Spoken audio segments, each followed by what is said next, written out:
El histórico Concilio Vaticano II se concluye con pompa y fastuosidad. El Vaticano II es considerado uno de los más importantes concilios en la historia de la Iglesia Católica. Produjo 16 documentos designados para modernizar el papel de la Iglesia en el mundo. La bendición final fue dada para toda la congregación y el mundo entero. Eta e in pace, id en paz. Con esas palabras, el Papa Pablo VI concluyó el Concilio Vaticano II. Nadie sabía lo que estaba a punto de acontecer.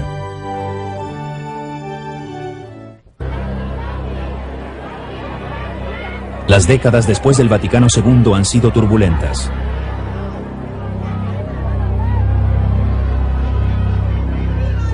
Su futuro sigue siendo incierto a pesar de su larga historia.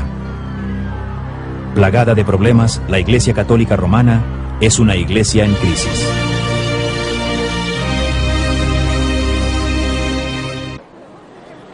Se han planteado diferentes causas de la crisis, pero ¿no será que el problema real está entretejido en las mismas doctrinas de la Iglesia Católica Romana? Mi nombre es José Borrás, soy ex religioso de las escuelas pías en la ciudad de Albacete. Conocedor de que unos protestantes estaban distribuyendo propaganda en mi parroquia, decidí refutar sus doctrinas con el estudio del Nuevo Testamento. Un año después, yo dejé la Iglesia Católica para seguir al Señor, como Él enseña en el Nuevo Testamento. Me llamo Rocío Pestaña Segovia. Nací en Madrid, España. Durante 9 años viví como monja en el Monasterio del Sagrado Corazón de Jesús de Religiosas Clarisas de Cantalapiedra, Salamanca. Recuerdo que teníamos en el centro del convento, en el claustro, un pozo en el cual me gustaba sentar, orar, hablar con el Señor y pedirle que me diera de esa agua espiritual de la cual Él habló a la mujer samaritana y le decía, dame de beber, dame de beber. Yo trataba de buscar ese agua por mí misma, por medio de prácticas religiosas, el cumplimiento de los sacramentos, de todas las ordenanzas de la Iglesia Católica y del convento, pero no me sentía satisfecha. No llenaba mi sed. Finalmente tuve que salir del convento y después de 7 años encontré la salvación y el perdón de mis pecados en Cristo Jesús, fuente de aguas vivas. Yo soy Miguel Carvajal Díaz. Yo estudié en este convento por varios años para prepararme para ser sacerdote franciscano. Tenía grandes inquietudes, una necesidad muy grande de buscar a Dios, de tener una respuesta sobre los dogmas, pero no la encontraba. Pero gracias a Dios que había alguien que me hablara del Evangelio y yo finalmente le recibí al Señor Jesucristo como mi Salvador personal. Salí de aquí y ahora estoy predicando el Evangelio del Señor Jesucristo. Mi nombre es María del Pilar Solís Díaz. Este fue mi hogar por muchos años, en especial 19 años que pertenecía a la Congregación de Hijas de María Inmaculada de Guadalupe. Entré a la vida religiosa queriendo conocer y servir al Señor de tiempo completo. El año en que hice mis votos perpetuos empecé a estar enferma de ataques epilépticos. Recurrí a muchos médicos y también hice oración a los santos y a la Virgen de Guadalupe, pero sin ningún resultado. No recibí la salud. Salí de la vida religiosa, enferma, y un amigo mío me recomendó ir a una comunidad cristiana. Allí escuché por primera vez que solo en Jesucristo tenemos la salvación, que solo en Él tenemos la sanidad.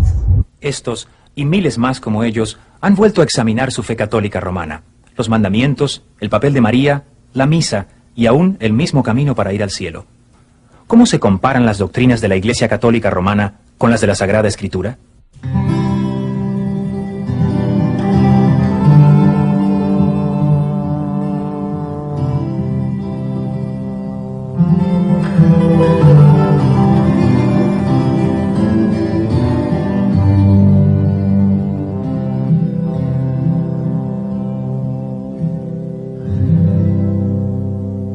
Un aspecto único de la devoción católica romana es la veneración de los santos y el uso de objetos sagrados como, por ejemplo, las estatuas.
El problema con las imágenes es que la gente, especialmente el pueblo y la gente sencilla, acude a las imágenes y ora a ellas y cree que ellas les van a conceder las cosas que ellos le piden.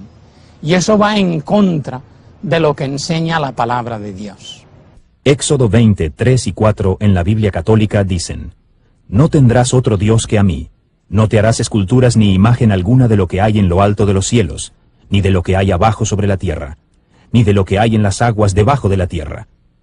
La Iglesia Católica tiene su propia lógica acerca de ese mandamiento, y así ella se permite el lujo de esconder ese segundo mandamiento: no te harás imagen, como una coletilla al final del primero, en vez de ponerlo en su lugar como el segundo mandamiento.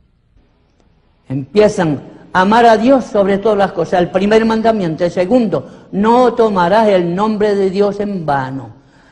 Y así por el estilo, pero no se dice, no te harás imagen ni semejanza de nada de lo que hay en los cielos, ni en la tierra, ni debajo de la tierra. Y como falta un mandamiento, entonces el último lo dividen en dos. La Iglesia romana dice, no desearás la mujer de tu prójimo, el noveno. El décimo, no codiciarás nada que sea de tu prójimo. Y todo eso está en la palabra de Dios en el décimo. Miguel Ángel Tiscar fue ordenado sacerdote en la Catedral de Toledo, España. ¿Y por qué han omitido el segundo mandamiento? Y a través de peregrinaciones y de santuarios y de vírgenes y de santos y de imágenes, tratan de camuflar la cosa del dinero. Pero al fin y al cabo es dinero, dinero y dinero. Y repito, es la palabra de Dios la que dice, el amor al dinero es la causa de todos los males. Aunque está claro lo que dice la Escritura, siguen las tradiciones de la Iglesia.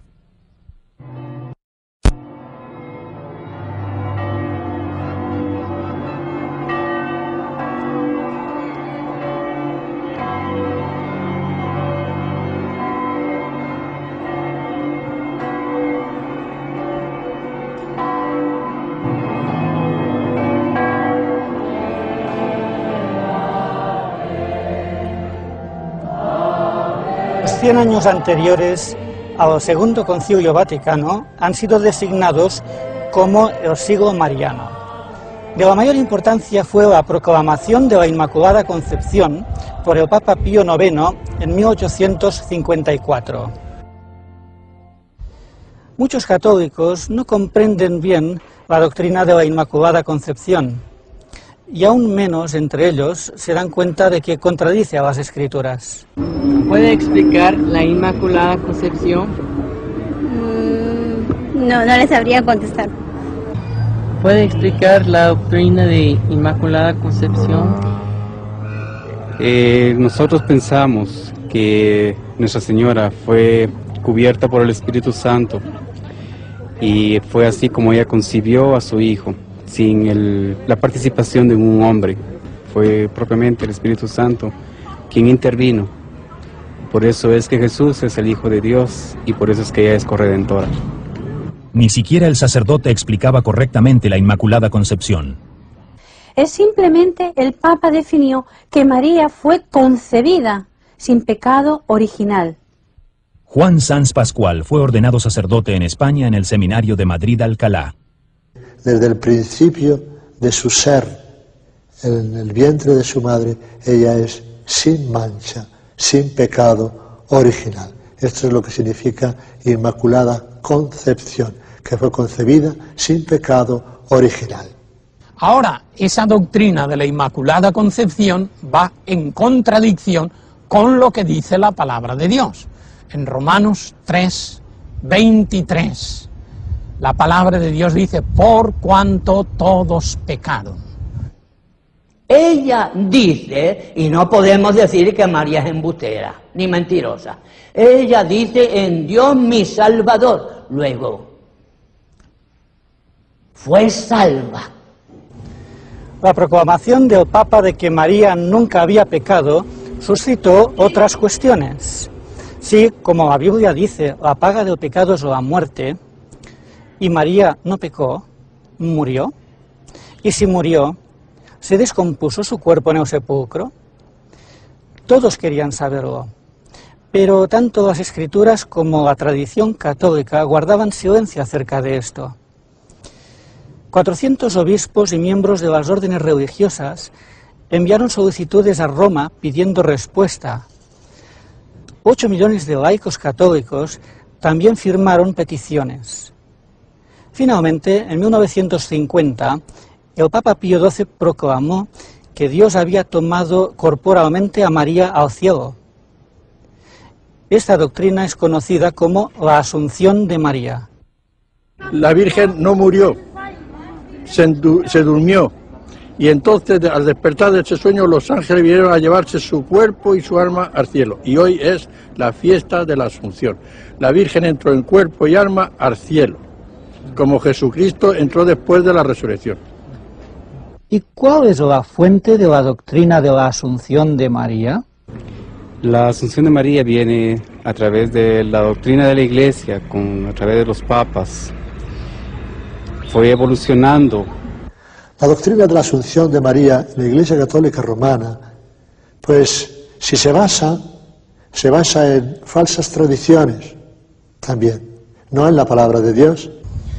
La Inmaculada Concepción, la virginidad perpetua de María y la Asunción de María a los cielos son no leyes eclesiásticas, sino dogmas, y como tales tienen que ser creídas por toda persona que quiera ser considerada como buena católica y permanecer dentro de la Iglesia Católica. Cuando las prácticas religiosas del pueblo llegan a ser la fuente de la doctrina, el sentimiento popular es elevado a la categoría de revelación divina, y con ello se hace inevitable la distorsión de la verdad. Los relatos bíblicos de María la presentan como una humilde y fiel sierva de Dios. Pero la tradición católica ha confundido su posición con la del mismo Cristo.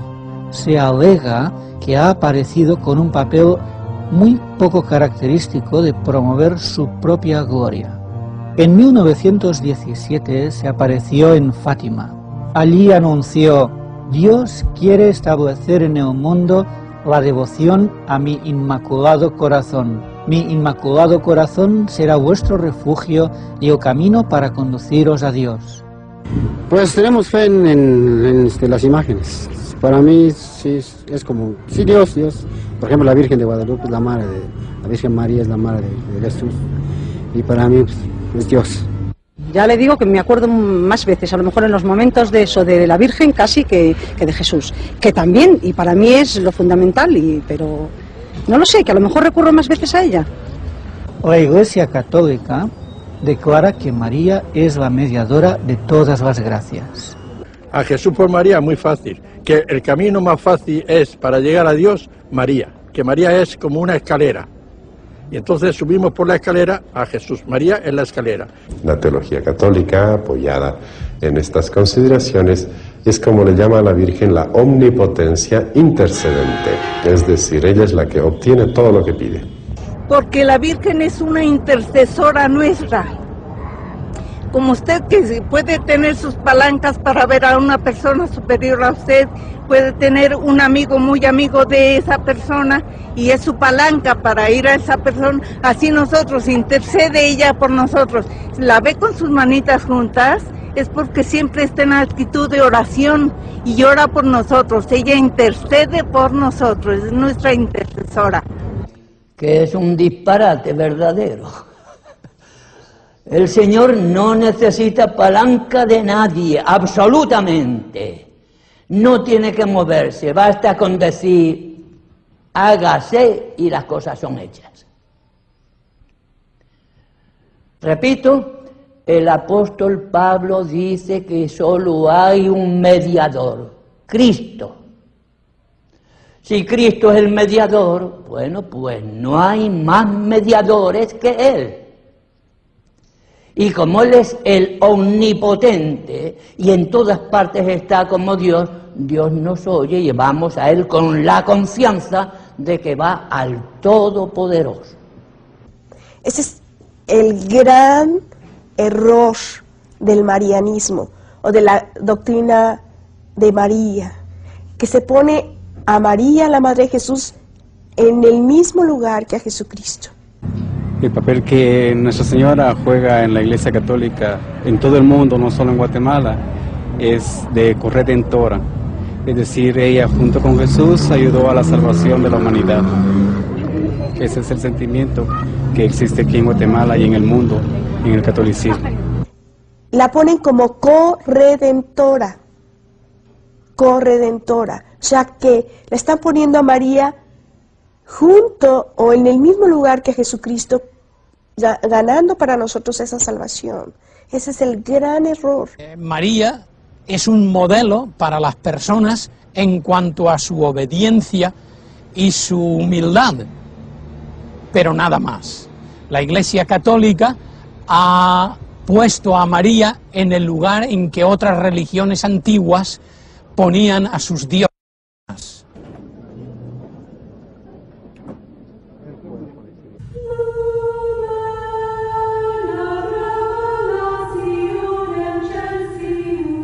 La misa es el centro de la experiencia católica romana y todos los católicos deben asistir semanalmente.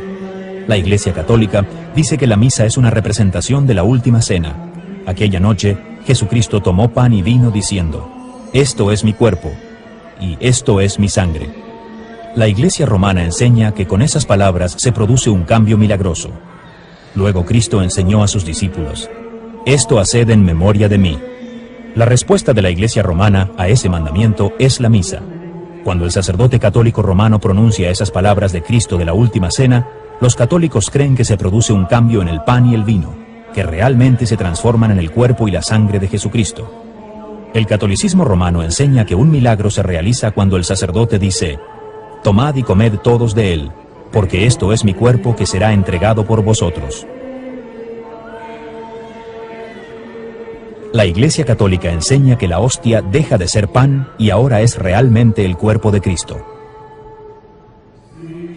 Los católicos creemos que Cristo se convierte en el pan y el vino, se transforman en el cuerpo y sangre de Jesús, completamente. Toda su alma, todo su cuerpo, toda su divinidad se encierran en un pedazo de pan. Entonces, sencillamente teníamos que aceptarlo así. O sea, era difícil de creer, porque realmente comías y te daban a probar la forma. Y decías, antes de que fuera consagrada, tú te la daban a probar. Sí, es pan realmente, sabe a pan. Pero después de consagrada, cuando tú ibas a recibir la comunión, bueno, pues sigue sabiendo a pan. Si el pan y el vino son transformados en cuerpo y sangre de Jesús, ¿por qué no cambia su apariencia en la consagración en la misa? Usando una combinación de teología, filosofía y misticismo, la Iglesia ha propuesto una teoría llamada transubstanciación, que dice que la naturaleza interior del pan y del vino cambia, mientras su apariencia sigue igual. La transubstanciación es el poder que tiene el sacerdote de convertir el pan, es pan de trigo purísimo, que tiene en sus manos, lo convierte por el poder que tiene, que recibió de Jesucristo, de hacer la hostia en el cuerpo y cuerpo de Cristo, y el cáliz, que es el vino de uva, hacerlo sangre de nuestro Señor Jesucristo. Cuando se dice esto es mi cuerpo, se está diciendo que esto que este momento es un pedazo de pan, un poco de harina cocinada, diríamos, pasa a ser el cuerpo de Jesucristo. Pero siendo que el pan no cambia en su apariencia, ¿no tendría más sentido si comprendiéramos las palabras «esto es mi cuerpo» como figurado? ¿Acaso no empleaba Jesús el sentido figurado en su enseñanza? Jesús dijo, yo soy la vid verdadera, y nadie piensa literalmente que Jesús fuera una vid, sino que es el significado, es un símil, para que nosotros podamos entender mejor lo que Jesús quiere decir. Por lo tanto, cuando Jesús dice, esto, mi cuerpo, que por vosotros es entregado, simboliza que aquel pan que se rompe y se da a las personas para que lo coman, simboliza y representa su cuerpo entregado por nosotros. La mayoría de las denominaciones cristianas entienden el significado del pan y del vino como símbolos. Sin embargo, la Iglesia Católica Romana enseña que se convierten literalmente en el cuerpo y la sangre de Cristo. La Iglesia dice que este cambio es necesario para que los católicos puedan recibir a Cristo como alimento espiritual y a la vez adorarle porque está presente. Adoramos a ese pan y ese vino una vez que han sido consagrados, porque allí está presente el mismo Jesucristo. Jesucristo está presente en todas partes, ¿no? La hostia, el pan sin levadura, en la que yo creía que estaba Jesucristo allí en cuerpo y sangre. Y adoraba, más que las imágenes, a la hostia. Yo pasaba muchas horas delante de lo que nosotros llamábamos el Santísimo, adorando la hostia. ¿Y por qué la ex monja ya no adora así delante del Santísimo? Porque yo creo en el Dios verdadero, porque yo creo en lo que me dice el Señor, en su palabra. A través de toda la palabra dice, no te hagas imágenes. No obstante, la Iglesia Católica enseña que el pan y el vino deben y tienen que cambiar, no solamente para que Cristo pueda ser recibido y adorado, sino también para tener un sacrificio visible como la naturaleza humana requiere. Cristo es ofrecido al Padre en cada misa mediante las manos del sacerdote, un sacrificio literal y real por los pecados de los vivos y los muertos. La Santa Misa, para los católicos, es realmente un sacrificio en el cual Cristo otra vez vuelve a ofrecerse en la cruz, pero es un sacrificio incruento, es decir, sin sangre. Es inconcebible que tenga que seguir muriendo cada día por nuestros pecados, como si su obra no fuera suficiente. Él necesita repetirla una y otra vez. ¿Qué es eso? Estamos minusvalorizando el sacrificio de Cristo en la cruz. No, Él es Dios, Él no es ningún hombre que murió por nosotros, Él es Dios y su obra es suficiente de una vez para todas.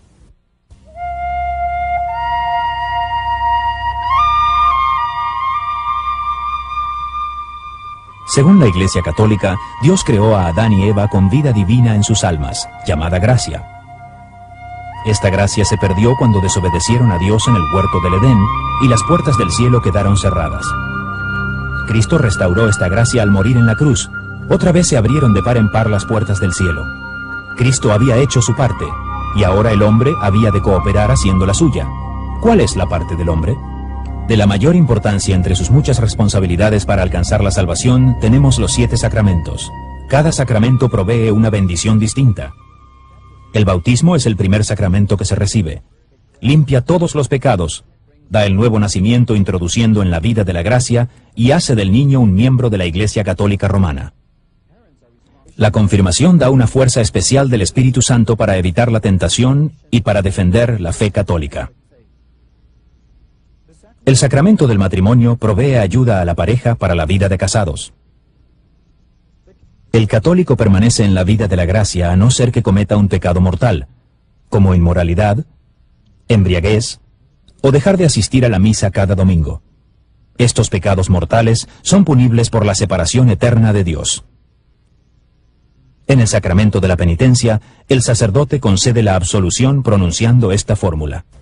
Te conceda el perdón y la paz por el ministerio de la Iglesia, y yo te absuelvo de tus pecados en el nombre del Padre, y del Hijo, y del Espíritu Santo. Amén. Por el sacramento del orden, el sacerdote recibe el poder para absolver los pecados y celebrar la misa. Los últimos sacramentos preparan el alma para el paso a la muerte. La familia llama al sacerdote para que administre la confesión, la extremaunción y la Santa Comunión. La condición del alma en el momento de la muerte determinará el destino eterno del católico. Los que mueran fuera de la gracia pasarán la eternidad en el infierno. Aunque aquellos que mueran en estado de gracia irán al cielo, la mayor parte han de sufrir primero en el purgatorio.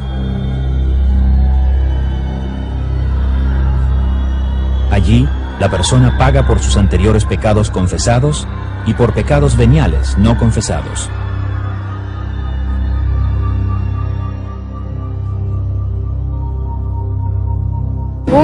Quizá un lugar feo, horrible, en donde te hace arrepentir de todo lo que has cometido aquí en la tierra. Eso pienso.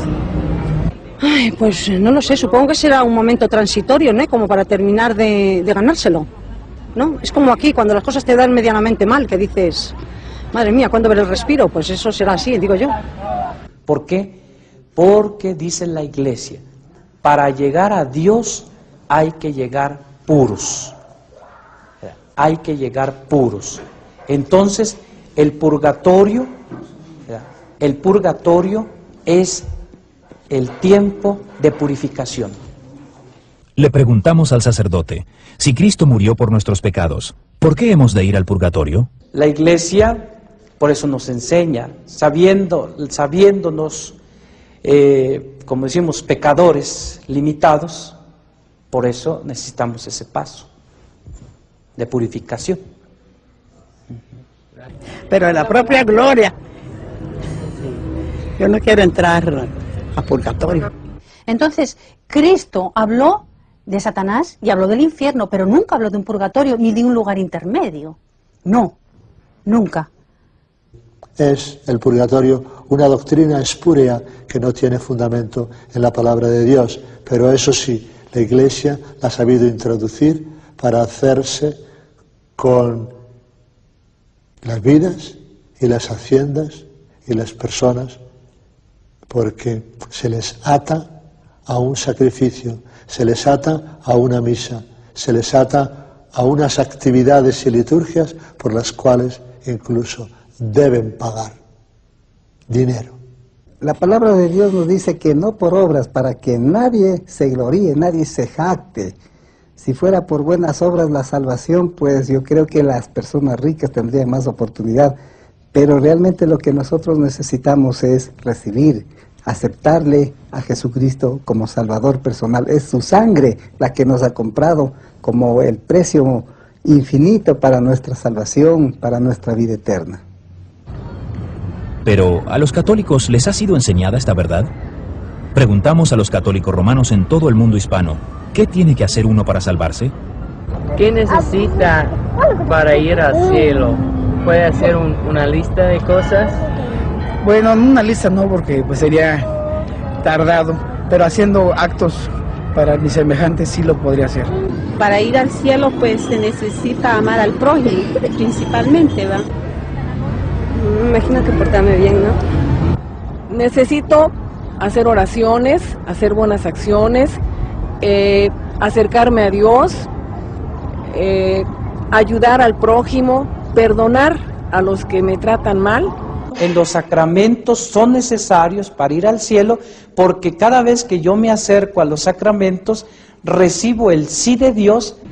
Yo espero ir al cielo si es que yo hago obras buenas y si yo cumplo lo que Jesús me ha pedido. Porque estoy cumpliendo la ley de Dios y haciendo que la cumplan los demás. No pecar, no matar, no robar. Yo pienso que la persona buena pues hay que ser aquí en la tierra y ayudar al prójimo que nos ayuda. Guillermo J. Cogan, sacerdote católico, nos provee de un buen resumen del camino católico para ir al cielo, en su libro Catecismo para Adultos. Pregunta, ¿qué es necesario para salvarse? La respuesta que ese catecismo da apunta 8 requisitos. La fe, el bautismo, amando a Dios y a tus semejantes, obedeciendo sus mandamientos, recibiendo los otros sacramentos, especialmente la Santa Comunión, orando y haciendo buenas obras, preservando la amistad con Dios hasta la muerte. Yo quisiera que solamente leamos un versículo de la palabra de Dios en Juan capítulo 6, versículo 47. Jesús dijo, el que cree en mí tiene vida eterna. Así de sencillo, así de fácil. Parece fácil, pero sin embargo es lo más difícil porque tenemos que renunciar a todos estos conceptos humanos y religiosos para poner exclusivamente nuestra fe en Jesús. A través de su sacrificio nosotros tenemos la vida eterna. El renunciar a estos conceptos religiosos y humanos les resulta muy difícil a los católicos practicantes, especialmente a los miembros de las órdenes religiosas. Una noche, Rocío Pestaña Segovia, como una expresión de sus votos a la Iglesia, me grabé una cruz a fuego vivo como se marca una res. Puse una cruz al fuego y cuando estaba roja, me metí un pañuelo en la boca para no gritar, que nadie lo viera. El Evangelio católico. La doctrina católica es un evangelio a base de obras. Todo es según lo que tú hagas. Si lo haces correcto, bien, y si no, estás listo. Si la salvación es por obras, ¿cuántas obras tenemos que hacer? ¿Y está seguro que irá al cielo el católico romano normal y corriente? ¿Cree usted que logrará ir al cielo?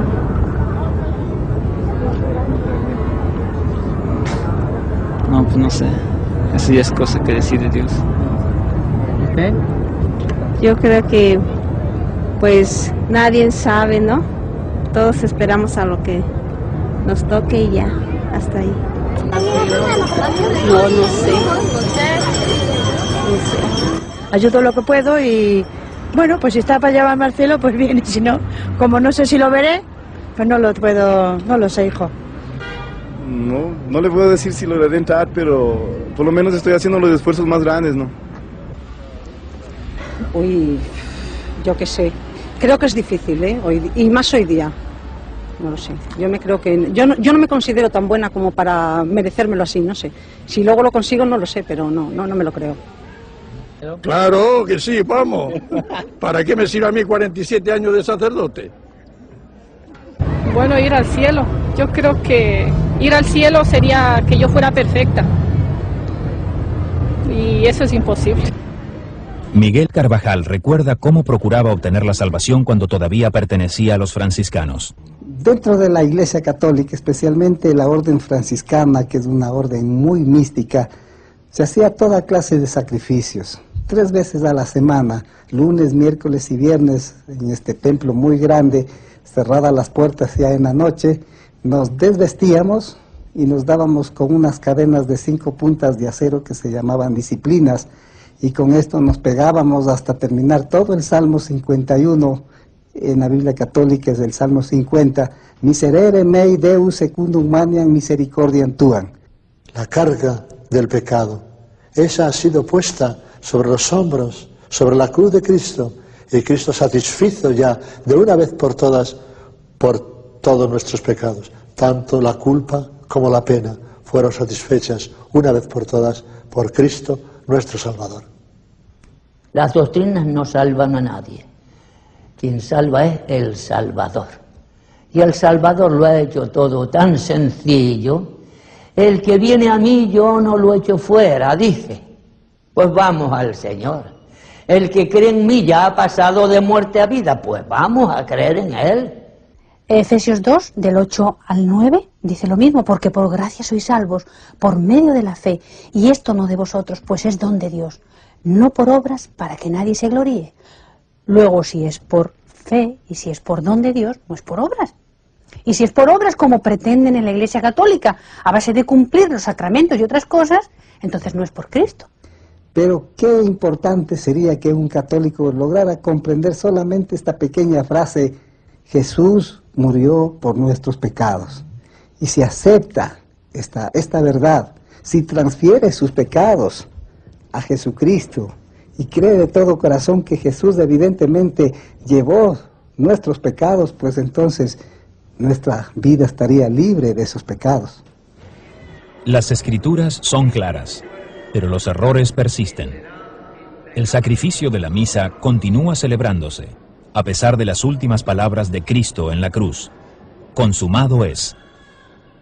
Las estatuas son tratadas como cosas sagradas, aunque los 10 mandamientos prohíben tanto el hacerlas como el inclinarse ante ellas y rendirles culto.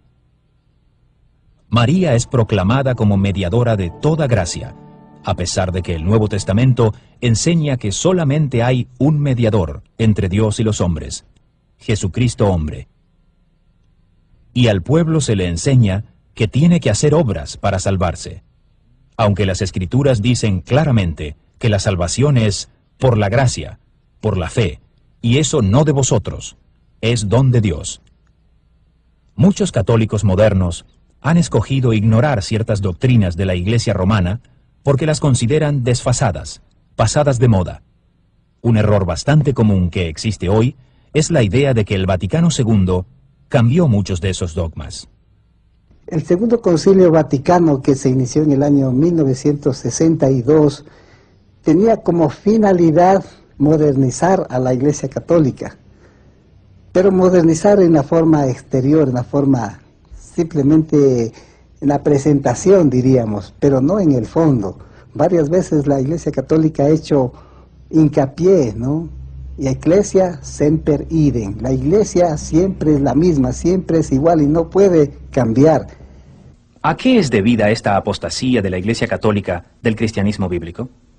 Es porque ella eleva la tradición y las enseñanzas de la Iglesia no solo al nivel de las Escrituras, sino también por encima de ellas. El Nuevo Testamento describe al cristianismo como la fe que fue una vez dada por medio de Cristo y sus apóstoles. Pero el catolicismo ha seguido añadiendo nuevas doctrinas a la fe católica romana, tomándolas de las tradiciones de los hombres. La creencia de que la naturaleza del pan cambia en la misa no fue añadida como dogma hasta el Concilio de Letrán en 1215, cuando por primera vez la Iglesia romana oficializó la teoría de la transubstanciación. El purgatorio fue declarado dogma en 1274, la Inmaculada Concepción en 1854, la infalibilidad papal en 1870, la Asunción de María en 1950. El Concilio Vaticano II dejó claro que la Iglesia Católica seguirá basándose en la tradición. La Iglesia no deriva solamente de la Sagrada Escritura su certeza acerca de todas las verdades reveladas. Por eso, se han de recibir y venerar ambas con un mismo espíritu de piedad. Uno de los profesores en el pizarrón estaba escribiendo todos los años en los que habían sido establecidos los diferentes dogmas de la Iglesia. Y al final, luego que estuvo todo escrito, dijo, bueno, ¿qué sería de la Iglesia Católica si tuviéramos que anular todos estos dogmas? Y él mismo razonando dijo, yo creo que quedaríamos en nada. Entonces ese fue el primer impacto en mi vida, y de ahí comenzaron grandes preguntas, como por ejemplo, ¿por qué Jesucristo no habrá predicado el Evangelio completo y dejó la tarea a la Iglesia para que establezca dogmas y nuevas doctrinas? Es el error de poner la Iglesia sobre Cristo, el poner la Iglesia sobre la Escritura, y entonces se viene a caer en el autoritarismo dogmático de la Iglesia, con lo cual se tiraniza al pueblo sencillo. Ese conflicto entre la Escritura y la tradición estaba en el centro de la Reforma durante la Edad Media.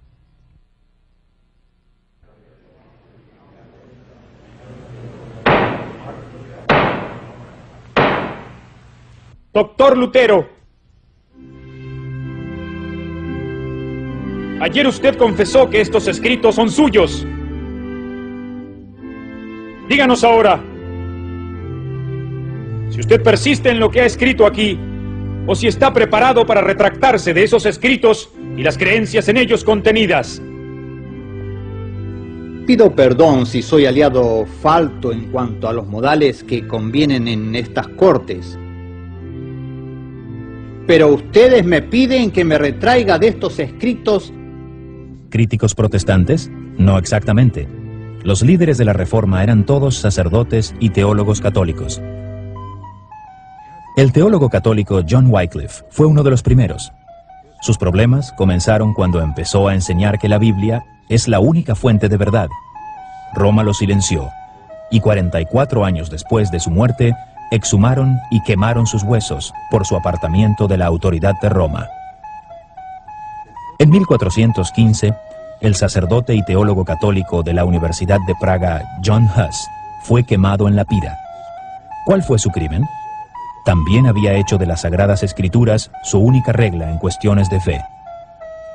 Después de 16 años como sacerdote, Ulrico Zwinglio rompió con la Iglesia Católica cuando ya no pudo poner la tradición al mismo nivel que las Sagradas Escrituras. Juan Calvino estaba estudiando para el sacerdocio cuando experimentó la conversión espiritual. Dejó la Iglesia poco después. Martín Lutero era sacerdote y profesor de teología en la Universidad Católica de Wittenberg. Objetó a que los representantes del Papa vendiesen perdones para evitar el purgatorio, a fin de financiar la construcción de la Basílica de San Pedro. Lutero redactó una lista de 95 razones por las que esto era un error, y la clavó en la puerta de la iglesia en Wittenberg. Los escritos de Lutero ayudaron a formar los 3 principios rectores del llamamiento a la Reforma del siglo XVI. La Biblia es la única fuente de verdad para la salvación. El hombre es salvado por Dios mediante la sola fe.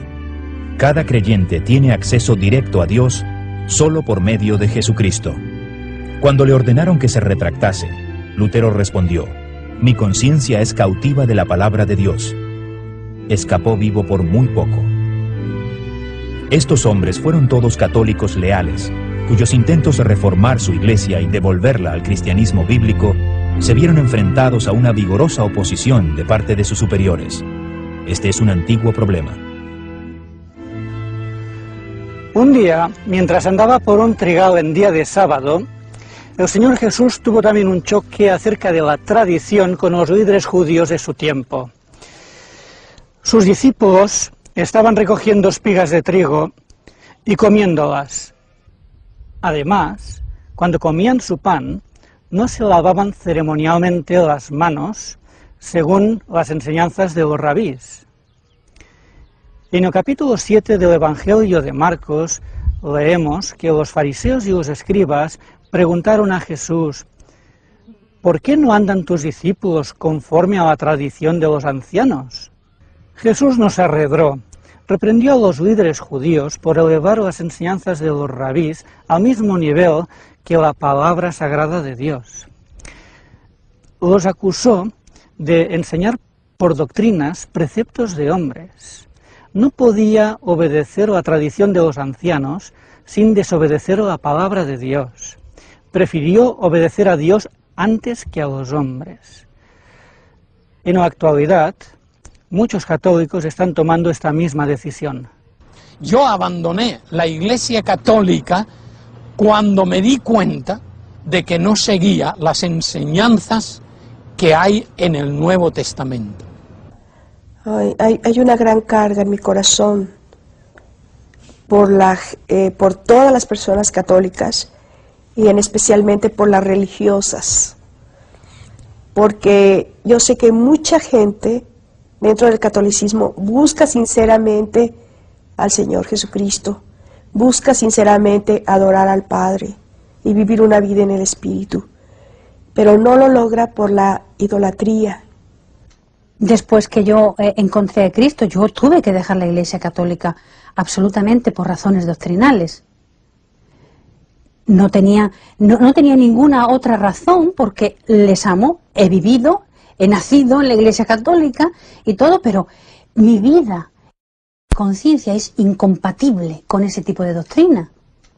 No es un cambio de religión, sino que es un cambio de vida, es un encuentro verdadero con Dios, es una experiencia personal.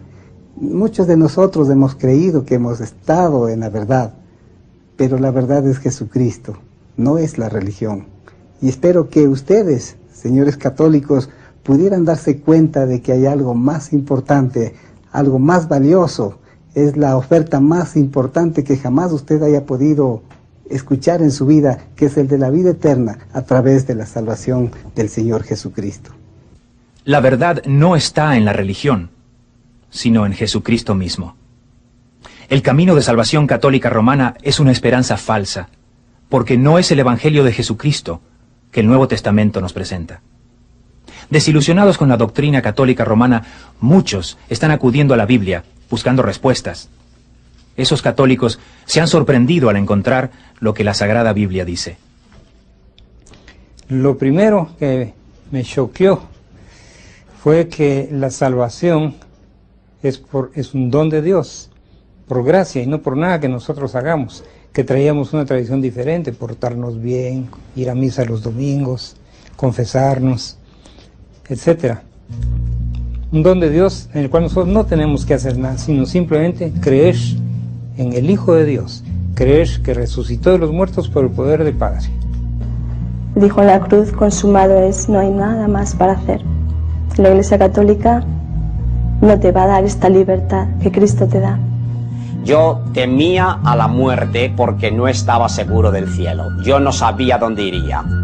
Entonces yo veía que en la Biblia aseguraba que en este mundo se puede saber si uno es salvo. Lo que lo salva a uno es la sangre de Cristo, creyendo que Él es el Salvador y Señor de uno, personal, de la vida de uno, para que uno pueda entrar al cielo. ¿Qué sacrificio podría yo hacer para merecer entrar al Señor y verlo cara a cara cuando me muera? Ninguno. Estoy muy seguro que voy al cielo porque no radica, no se basa en mis hechos, en mis logros, sino que el Señor Jesucristo ha prometido que Él ha estado preparando un lugar para mí porque yo le he aceptado. Y eso es lo que me sorprendió, que nadie me dijo estas cosas. Yo tenía que aprenderlos por la Biblia. Y me dolió porque yo pensé que los padres o la gente en la iglesia, es un deber de ellos a enseñarnos el camino. Y ellos no me enseñaron cómo llegar al cielo. Cada una de estas personas ha dejado la Iglesia Católica Romana. Pero no es tanto lo que han dejado, sino y mucho más lo que han encontrado en el Señor Jesucristo. O sea, antes yo cuando era católica y vivía de tradiciones y de cosas, yo pensaba en la muerte como algo horrible, ¿no? Algo no me hubiera querido morir nunca. Tenía temor, tenía miedo, pero ahora no. Ahora va a ser el día de fiesta cuando yo me vaya arriba, al cielo, a verlo cara a cara. Va a ser muy hermoso. Voy a ponerme de rodillas, físicamente de rodillas, y le voy a dar las gracias. Y que por mí pues nada más puedo hacer, que no hay ninguna obra que yo pueda hacer, que ya lo hizo él todo por mí. ¿Y qué podría hacer yo? Y yo no merecía tal sacrificio, que Dios mismo viniera a morir por mí. Creo que le adoraré por toda la eternidad.